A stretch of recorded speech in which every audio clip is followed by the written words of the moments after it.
Last episode में हमने देखा कि जिन्हो अपने पूरी शैडो आर्मी लेकर के जेजू आइलैंड पहुंच चुका था। उसकी शैडो आर्मी एंट्स के साथ फाइट कर रही थी। इधर जिन्हो बाकी हंटर्स को ड्रिंक पिला करके हील कर देता है, सिर्फ चाकू छोड़कर, क्योंकि उसकी हालत ज्यादा खराब थी। इसी बीच एंट किंग वहां आ जाता है और जिन्हो और एंट किंग के बीच फाइट स्टार्ट हो जाती है। लेकिन जिन्हो इस फाइट में स्टार्टिंग से ही डोमिनेट कर रहा होता है। तभी एंट किंग एक पॉइजन अटैक से जिन्हो को पैरालाइज कर देता है, लेकिन जिन्हो अपने सिस्टम की हेल्प से उसे भी ठीक कर लेता है। इसके बाद एंट किंग डिसाइड करता है कि वो अपने स्पीड और भी ज्यादा बढ़ा करके फाइट करेगा, लेकिन जिन्हो उस स्पीड बैटल में भी डोमिनेट करने लगता है। एक टाइम के बाद एंट किंग काफी ज्यादा घायल हो जाता है, तो वो सारे एंट्स को बुला लेता है, लेकिन जिन्हो भी अपनी शैडो आर्मी को बुला लेता है और सबको मार देता है। इसी बीच एंट किंग भागने की कोशिश करता है, लेकिन जिन्हो उसे पकड़ लेता है और एक ही फाइनल ब्लो के साथ उसका काम तमाम कर देता है। इधर अब चा की हालत बहुत ज्यादा खराब हो चुकी थी। जिन्हो उसे एलिक्सर ऑफ लाइफ देकर के हील करने की कोशिश करता है, लेकिन वो भी काम नहीं करता। और अब चलते हैं नेक्स्ट एपिसोड की तरफ। लेकिन उससे पहले आप देखना, क्योंकि लास्ट में एक क्वेश्चन पूछा है, जो सबसे पहले सही जवाब देगा उसका कमेंट पिन कर दूंगा और नेक्स्ट वीडियो में शाउट आउट भी दे दूंगा।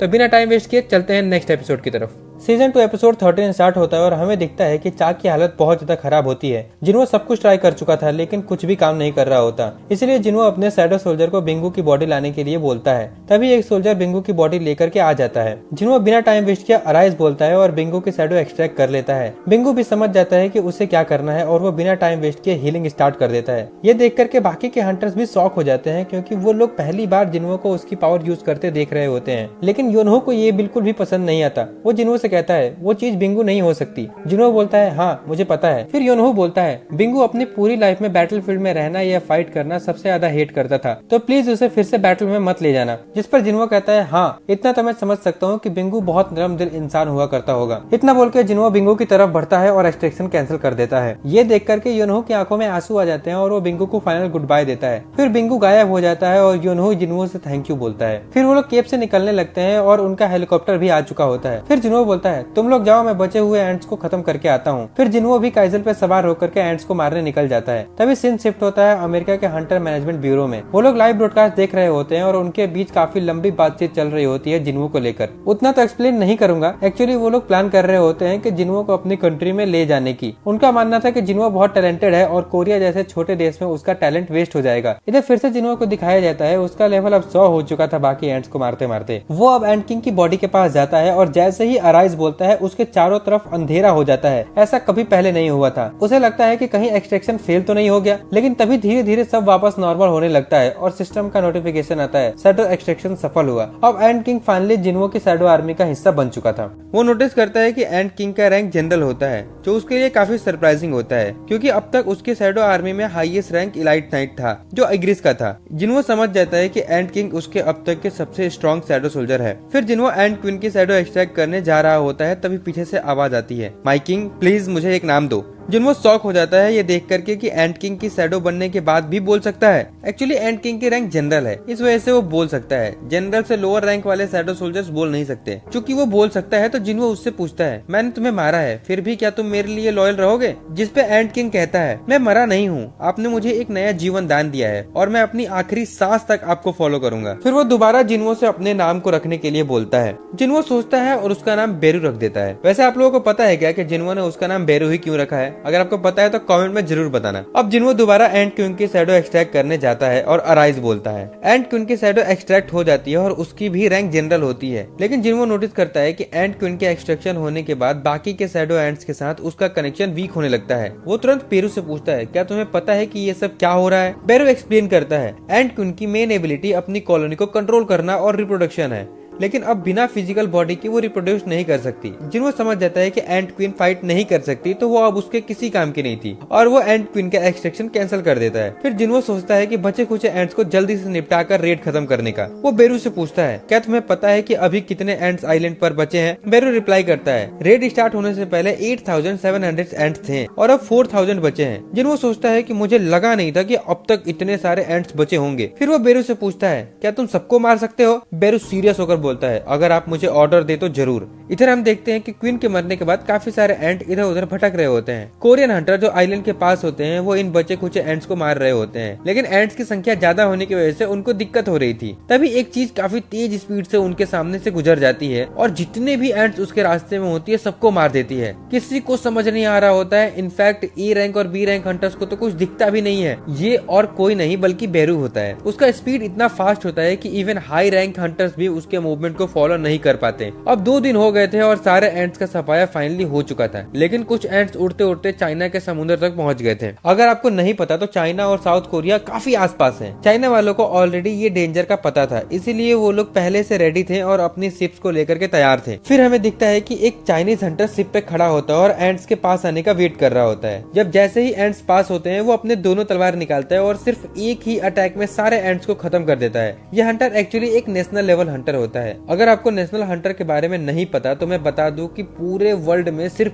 5 नेशनल लेवल हंटर हैं। उनका पावर इतना ज्यादा स्ट्रांग होता है कि एस रैंक हंटर भी उनके सामने कुछ नहीं है, और ये हंटर उन्हीं 5 में से एक है। अगर आपको इसका नाम पता है तो कमेंट में जरूर बताना। अब सीन शिफ्ट होता है अमेरिका में, जहाँ हमें एक और नेशनल लेवल हंटर दिखता है, थॉमस एंड्रे। ये कोई आम हंटर नहीं होता, ये करंटली वर्ल्ड का सबसे पावरफुल हंटर होता है। आपने हुआंग डोंगसू का तो नाम सुना होगा, जो एक एस रैंक हंटर है जिसके भाई को जिन्हो ने सीजन 1 में मार दिया था। तब से वो जिन्हो के पीछे पड़ा है। तो actually Huang Dongsu Thomas Andre के गिल्ड का मेंबर था, और थॉमस एंड्रो अपने मैनेजर से बात कर रहा होता है और बोलता है कि डोंगसू हमारे गिल्ड का हंटर है। अगर किसी ने मेरे हंटर को छुआ भी तो मैं उसको नहीं छोड़ूंगा, चाहे वो अमेरिकन गवर्नमेंट ही क्यों ना हो। अब आगे बढ़ने से पहले एक सवाल मेरे मन में आया अभी just, what if Thomas Andre और बेरू की फाइट होती? आपको क्या लगता है, थॉमस एंड्रे बेरू को इजीली हरा सकता था या फिर दोनों के बीच में बराबरी की टक्कर होती? आपको क्या लगता है, अपना ओपिनियन कमेंट में जरूर बताना। खैर, इसके बाद सीन शिफ्ट होता है और हमें अब कोरियन माइनिंग टीम दिखाई देती है जो जेजू आइलैंड पर माना क्रिस्टल कलेक्ट करने आई है। उनके साथ कुछ ए रैंक हंटर भी होते हैं ताकि अगर कोई एंट बचे हो तो उनसे डील कर सके। जब वो माना क्रिस्टल कलेक्ट कर रहे होते हैं तभी उन्हें एक अजीब सा इंसान दिखाई देता है। वो श्योर नहीं होते कि वो मॉन्स्टर है या इंसान, इसीलिए उसको वो रोकने की कोशिश करते हैं। तभी एक और मॉन्स्टर आ जाता है और जैसे ही वो चुटकी बजाता है जितने भी हंटर वहाँ होते हैं सब तुरंत बेहोश हो जाते हैं। एक्चुअली ये दोनों और कोई नहीं बल्कि एक बीस्ट मोनार्च और एक फ्रॉस्ट मोनार्च होते हैं। बीस्ट मोनार्च बोलता है ये उसकी पावर लग रही है। फ्रॉस्ट मोनार्च रिप्लाई करता है हाँ, बट मुझे ये समझ नहीं आ रहा कि वो इंसानों की मदद क्यों कर रहा है। बीस्ट मोनार्च कहता है तो जाओ खुद जाके पूछ लो। फ्रॉस्ट मोनार्च बोलता है हम यहाँ सीन क्रिएट करने नहीं आए हैं, हमारा हंट अब भी जारी है। और इतना कह करके दोनों एक पोर्टल खोल करके वहाँ से चले जाते हैं।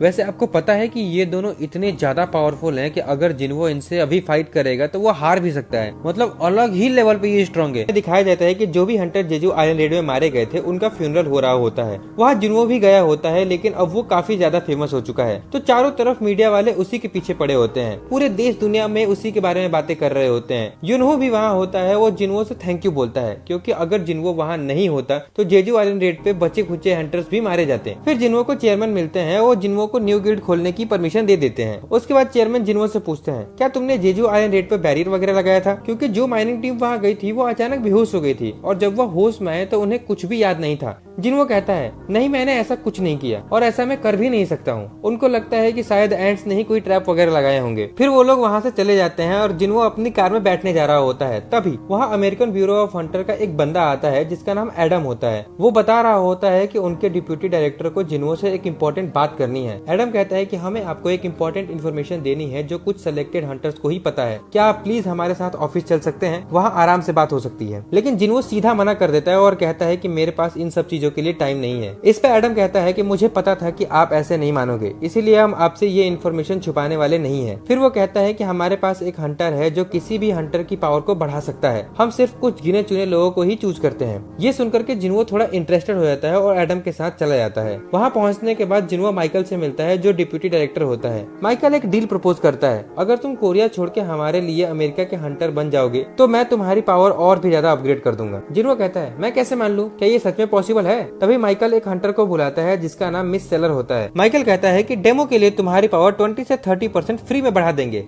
इसके बदले कुछ नहीं चाहिए, लेकिन अगर तुम यूएस सिटीजन बन जाओगे तो तुम्हारी पावर फुल अनलॉक कर दी जाएगी। फिर मिस सेलर जिन्हो से कहती है हर हंटर की पावर का एक लिमिट होता है और मैं अपनी एबिलिटी से उनको बढ़ा सकती हूँ। लेकिन उसको क्या पता था कि जिन्हो की कोई लिमिट ही नहीं है। खैर, इसके बाद वो जिन्हो का हाथ पकड़ती है और उसके आंखों में देखने लगती है। फिर वो जिन्हो के सोल के अंदर झांकने की कोशिश करती है, लेकिन अंदर सिर्फ अंधेरा होता है। तभी उसे एक मॉन्स्टर दिखाई देता है जो उसकी तरफ आंखों में आंखें डालकर देख रहा होता है। ये देखते ही मिस सेलर काफी डर जाती है और तुरंत जिनुओ का हाथ छोड़ देती है और डर के मारे कांपने लगती है, क्योंकि इससे पहले आज तक उसके साथ ऐसा कभी नहीं हुआ था। ये देख के वहाँ के सारे हंटर्स जिनुओ पे बंदूक तान देते हैं। माइकल चिल्लाता है, गन्स नीचे करो। फिर वो जिनुओ से सॉरी बोलता है। जिनुओ भी सोच रहा होता है कि वो इतना डर क्यों गई है, आखिर उसने ऐसा देखा क्या। फिर वो तुरंत मिस सेलर को रेस्ट करने के लिए ले जाते हैं और जिनुओ से कहते हैं कि शायद आज मिस सेलर की तबीयत खराब है, हमें माफ करना, किसी और दिन हम इस प्रोसेस को कंटिन्यू करेंगे। जिनुओ भी वहाँ से चला जाता है। इधर ये लोग मिस सेलर से पूछ रहे होते हैं कि उसने ऐसा क्या देखा। वो बताती है कि वो एक किंग है और बहुत ही ज्यादा पावरफुल है, उसकी पावर की कोई लिमिट नहीं है। इधर हमें चेयरमैन दिखते हैं, उनको एक कॉल आता है। कॉल पे उनको एक बी रैंक गेट की इन्फॉर्मेशन मिलती है जो अभी अभी खुला है, और वो भी बीच सड़क पे।